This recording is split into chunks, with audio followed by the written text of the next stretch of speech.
Timnas U23 Indonesia berhasil mencetak sejarah bersama pelatih Sinteyong pada Jumat 26 April 2024. Mereka sukses lolos ke babak semifinal atau 4 besar Piala Asia U23 2024. Kepastian ini diperoleh setelah Garuda menang adu penalti atas Korea Selatan dengan skor 11-10.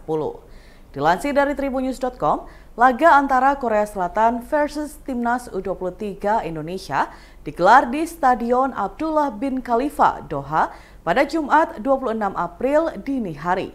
Dalam pertandingan ini, Timnas U23 Indonesia berhasil mengalahkan Korea Selatan melalui adu penalti. Adu penalti harus dilakukan setelah kedua tim bermain imbang 2-2 selama waktu normal dan masa tambahan waktu yang berdurasi 30 menit. Kemenangan ini sekaligus mengantarkan Indonesia ke babak 4 besar Piala Asia U23 2024. Dengan demikian, Garuda selangkah lebih dekat dengan tiket Olimpiade Paris 2024. Untuk ke posisi tersebut, Timnas U23 Indonesia perlu finish di posisi 3 besar dalam Piala Asia U23 2024. Apabila itu berakhir, tiket Olimpiade juga menjadi prestasi terbaru Sinteyong, yakni setelah mengantarkan Timnas Indonesia ke comeback Piala Asia Senior 2023 lalu dan penampilan perdana di Piala Asia U23 saat ini. Titi Soeharto hadir dalam penetapan Prabowo Subianto sebagai presiden terpilih periode 2024-2029. Didampingi putranya, Didit Hedi Prasetyo, mantan istri Prabowo itu tampak tersipu saat ditanyai apakah siap menjadi ibu negara. Adapun diketahui hubungan Titik dan Prabowo belakangan disorot karena semakin dekat. Keduanya bersama Didit kerap memamerkan momen kedekatan di depan publik. Contohnya pada Maret lalu, Titik mengunggah foto ketika KPU mengumumkan Prabowo sebagai capres dengan perolehan suara terbanyak di Pilpres 2024. Adapun status pernikahan Prabowo Titik termuat di dalam dokumen pencalonan masing-masing yang didaftarkan ke KPU RI. Pasalnya selain Prabowo yang mencalonkan menjadi capres, saat itu Titik juga maju sebagai calon legislatif atau caleg DPR RI Dapil DIY. Di dalam dokumen milik Prabowo, status pernikahan mereka tertulis pernah, sementara Titik hanya menulis huruf P yang sama artinya, yakni pernah menikah. Diketahui hubungan Prabowo Subianto dan Titik Soeharto berawal dari sebuah perkenalan. Titik Soeharto merupakan murid dari Sumitro Joyo Hadikusumo, ayah Prabowo Subianto. Dari pertemuan inilah, akhirnya Prabowo dan Titik Soeharto menjalani sebuah hubungan romantis. Pada akhirnya Prabowo Subianto dan Titik Soeharto menikah pada Mei 1983. Dari pernikahan ini, mereka dianugerahi seorang putra sematawayang bernama Ragowo Hedi Prasetyo, atau yang akrab disapa Didit Prabowo. Sayangnya pernikahan Prabowo dan Titik hanya bertahan selama 15 tahun. Mereka memutuskan untuk bercerai pada Mei 1998. Usut punya usut, perceraian keduanya disebabkan oleh memburuknya hubungan keluarga yang dibumbui oleh isu politik. Berdasarkan dari isu yang beredar, Prabowo dituding mengkhianati Soeharto, sang mertua. Meski begitu, tudingan tersebut belum diketahui kebenarannya.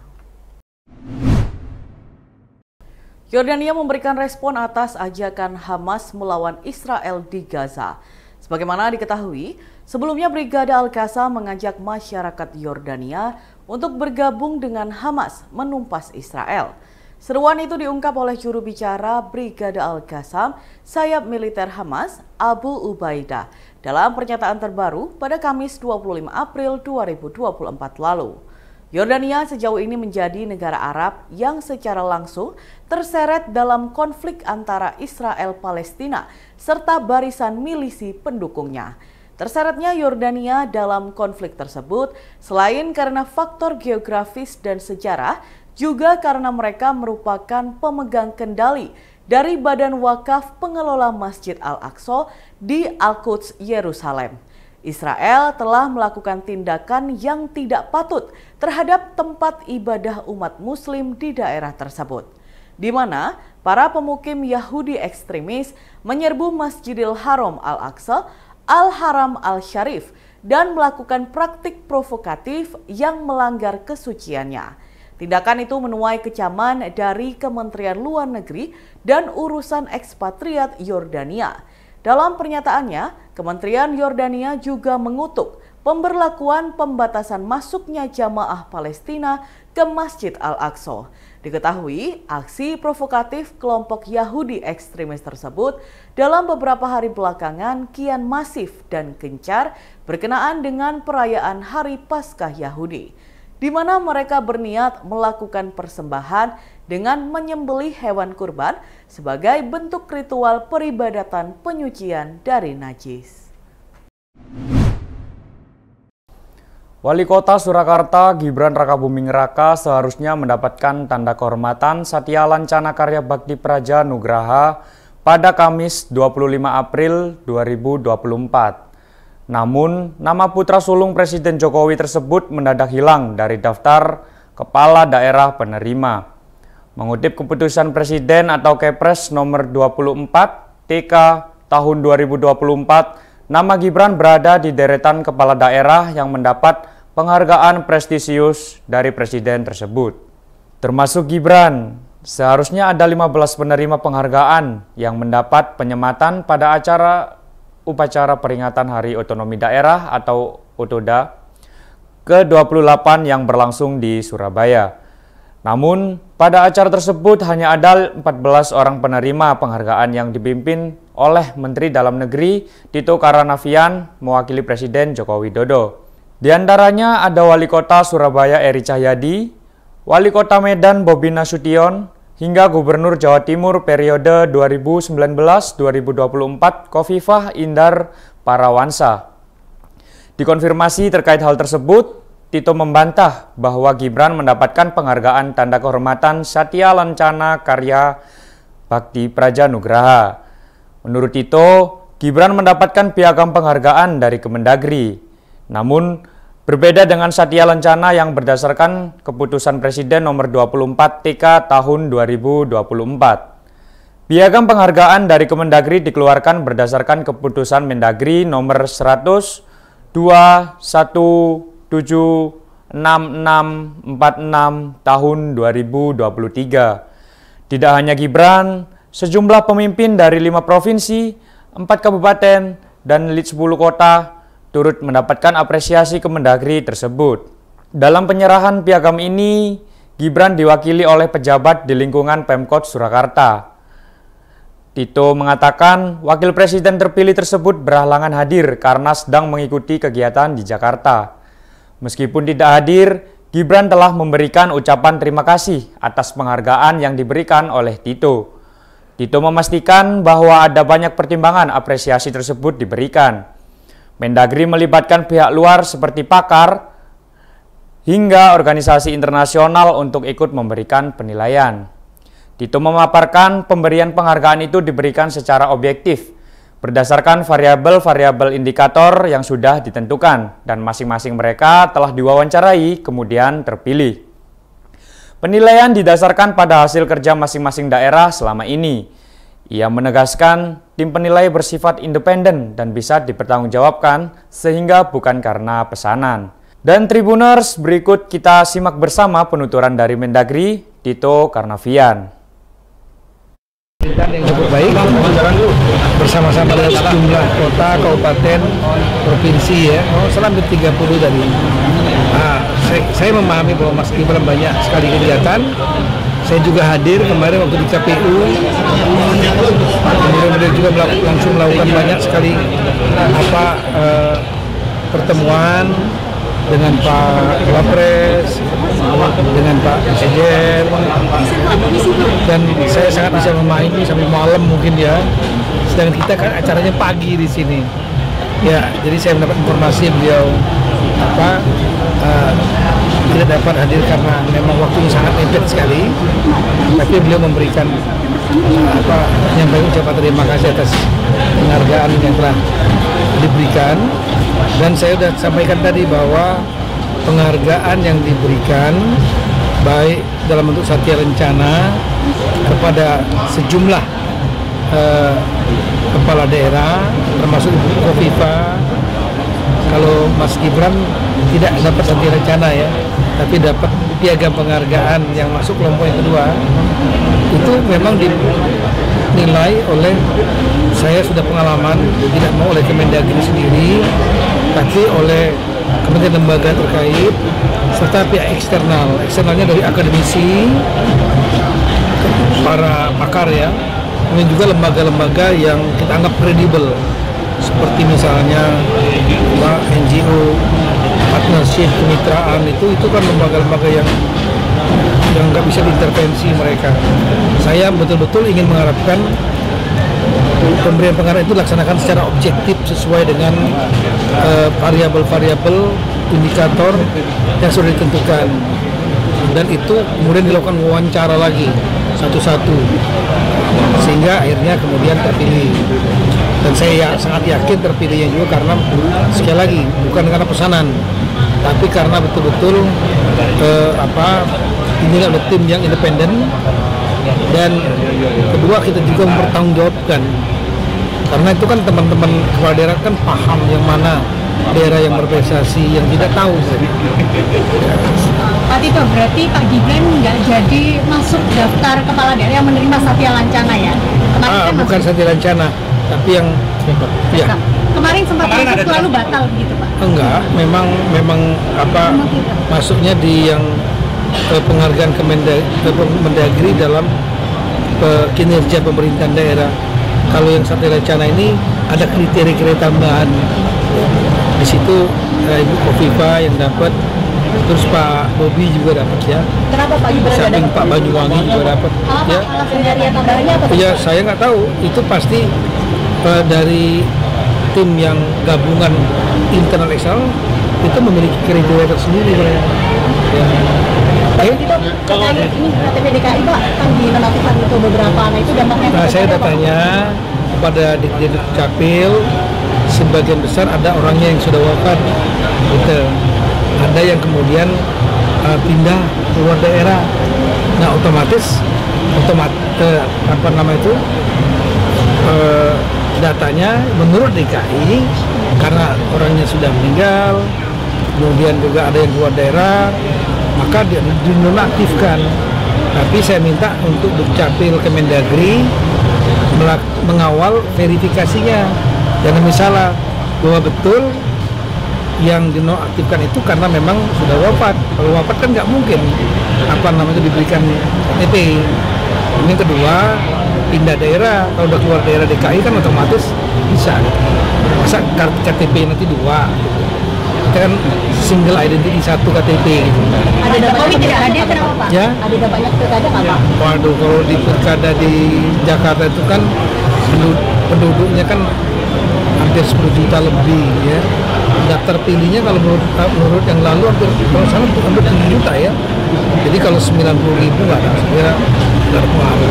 Pak Jokowi batal hadir mendadak kenapa Pak? Pak Jokowi. Yang mana? Pak Jokowi Batal. Ya, beliau banyak kegiatan-kegiatan lain, dan selama ini untuk kegiatan Hari Otonomi Daerah selalu saya memimpin. Iya. Kan itu soal Bupati Sidoarjo. Statusnya Bapak apakah sudah aktif karena terjerat status KPK Pak? Enggak, kan ada aturannya. Aturannya itu kalau yang bersangkutan bukan yang bersangkutan, semua kepala daerah yang ditetapkan sebagai tersangka, maka dia akan dinonaktifkan. Setelah itu yang naik PLT adalah biasanya wakilnya, ya wakilnya. Tapi sekarang belum nonaktifkan Ya, Pak ya? nah, yang kedua, belum dinonaktifkan ya Pak ya? Bentar, saya mau jawab ini. Ya, itu saya bicara prosedur. Kalau seandainya sudah ditetapkan sebagai baru saksi, ya nggak bisa dinonaktifkan. Kalau sebagai tersangka, itu bisa dinonaktifkan. Kalau seandainya sudah jadi terdakwa, itu kemudian ada proses yang lain, bisa diberhentikan sementara terdakwa. Kalau terpidana ya pemberhentian permanen. Itu prosedur. Saya bicara prosedur. Saya nggak mau nyinggung materi kasusnya, saya nggak. Itu urusan KPK.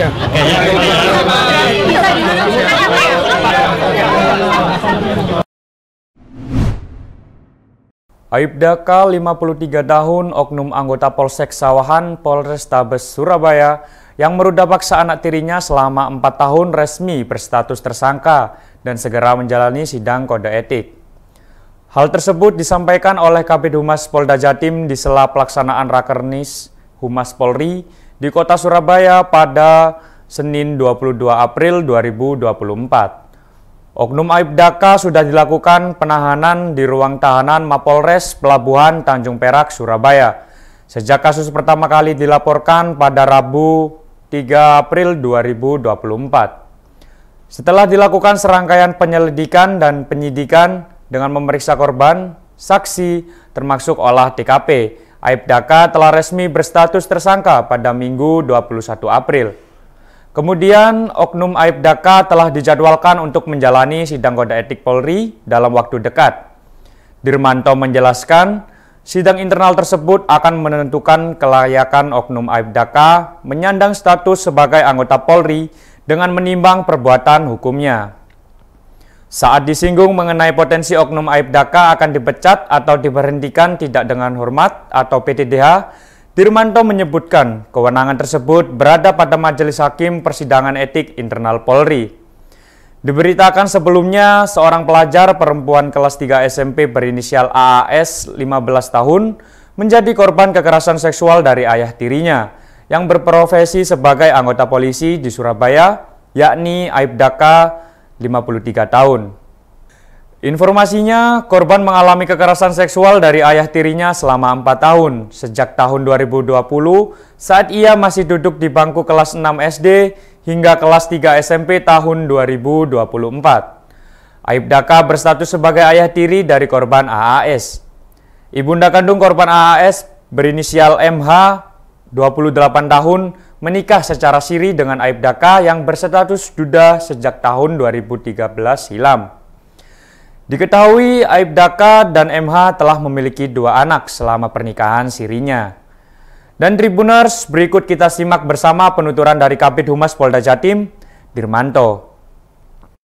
Terkait kasus dugaan asusila yang dilakukan oleh salah satu oknum anggota yang berdinas di salah satu polsek wilayah Polrestabes Surabaya, Bapak Kapolda Jawa Timur, Irjen Pol Dr. Andes Imam Sugianto MSI sudah memerintahkan jajaran untuk melakukan tindakan tegas terhadap anggota yang melakukan pelanggaran tersebut. Yang pertama, tentunya kami sampaikan bahwa yang bersangkutan sekarang sudah dilakukan penahanan di Rutan Polres Tanjung Perak. Selanjutnya terus akan dilakukan pemeriksaan kepada yang bersangkutan. Kemudian yang kedua, juga perlu kami sampaikan bahwa saat ini juga karena yang bersangkutan merupakan anggota salah satu polsek di Polrestabes Surabaya, tim Propam Polda Jawa Timur dan Polrestabes Surabaya juga sudah bekerja untuk memeriksa terkait dengan kode etik. Saat ini sedang berjalan. Dan apakah anggota ini nanti bisa dilakukan PTDH? Ya, sekarang kan masih dalam pemeriksaan. Ya, nanti kita tunggu saja bagaimana hasilnya. Ya. Tahan ini artinya statusnya tersangka? Sudah dinyatakan tersangka. Ya. Korbannya ini siapa nanti? Korbannya adalah anak yang ikut. Anak tiri? Anak tiri yang ikut daripada yang bersangkutan. Jelang liburan, Lembaga Belajar Bahasa Inggris, English First atau EF, menggayat anak-anak usia sekolah untuk mengikuti program Holiday Academy, yaitu program tahunan untuk mengisi waktu libur dengan belajar bahasa Inggris melalui berbagai kegiatan selama 10 hari secara intensif. Center Director EF Galaxy Mall Surabaya, Ayustin Efri, mengatakan program tahunan ini selalu mendapat respon positif dari orang tua maupun anak-anak. Para peserta merupakan anak-anak dari usia 3 tahun hingga 17 tahun. Namun diakui Ayustin, mayoritas peserta Holiday Academy atau HOLEC ini ada di usia anak sekolah SD atau antara 6 hingga 12 tahun. Untuk materi kegiatan selama Holek, John Brotherton, Senior Teaching Manager IF Galaxy Mall Surabaya, menambahkan Holek merupakan program yang dirancang khusus dengan kurikulum dan materi yang disesuaikan minat dan bakat anak, serta bertujuan mengisi masa libur sekolah. Program pilihan yang dimaksud adalah Storytellers, Phonics on Stage, Adventure in English, dan Future Ready. Storytellers adalah belajar melalui banyak cerita menarik dalam bahasa Inggris. Kemudian Phonics adalah pembelajaran yang difokuskan pada pelatihan pronunciation. On Stage merupakan pembelajaran melalui seni peran. Lalu Adventure in English adalah belajar dengan mengeksplor topik populer di seluruh dunia. Dan Future Ready untuk mengembangkan kemampuan berbahasa Inggris untuk kesiapan universitas. Senior Teacher IF Galaxy Mall Surabaya, Masyitah Mukadar mengakui para peserta Holek mayoritas adalah siswa baru. Selain kegiatan selama program, di akhir pembelajaran peserta juga mendapat kesempatan tampil dalam graduation atau kelulusan program. Kegiatan ini digelar bersama siswa cabang IF lainnya dan biasanya secara terbuka di Atrium Mall. Untuk biaya mengikuti program Holek dimulai dari harga Rp1 juta hingga Rp1,7 juta yang disesuaikan dengan minat dan kemampuan anak-anak. Dan Tribuners, berikut kita simak bersama wawancara dengan Center Director IF Galaxy Mall Surabaya, Ayustin Efri. Ini adalah program mengisi waktu liburan sekolah, di mana nanti Juni-Juli sekolah-sekolah akan ada liburan sekolah. Program holiday ini mengisi waktu mereka selama 2 minggu, di mana akan masuk setiap hari ya selama 2 minggu itu. Jadi total pertemuan 10 kali pertemuan, di mana fokus belajarnya mereka akan berlatih langsung ya, misalnya belajar story atau menambah kosakatanya, bagaimana belajar pronunciation yang benar, atau bahkan kalau ada yang minat drama, kita juga punya fokus yang berlatih drama misalnya, karena nanti mereka akan belajar skrip, membaca skrip expression gitu ya. Kemudian nantinya setelah 2 minggu program holiday-nya mereka akan ada graduation untuk perform. Seperti itu. Jadi perform untuk selama 2 minggu kemarin belajar apa aja. Untuk dari usia sekolah atau usia berapa? Usianya kita bisa dari 3 tahun sampai 18 tahun. Jadi usia PG ya, playgroup sampai SMA bisa. Jadi memang kita untuk anak-anak sekolah yang memang ngisi liburan sekolah. Tapi itu diklasifikasikan nanti per usia atau per tingkat seperti yang tadi saya sampaikan. Jadi sebenarnya program holiday ini ada minat-minatnya. Nah, nanti akan kita arahkan sesuai dengan minatnya. Seperti itu. Kalau kegiatan tahun-tahun sebelumnya seberapa banyak Bu untuk anak-anak yang remaja, berapa, yang masih di berapa? Rata-rata kita ini memang yang paling banyak memang yang kids ya. Kids itu dalam artian 3 sampai mungkin SD. Ya, karena anak-anak usia itu orang tuanya mungkin masih suka mengisi liburannya sama kegiatan belajar praktek seperti itu. Kalau yang udah besar-besar mungkin mereka lebih bisa holiday ya.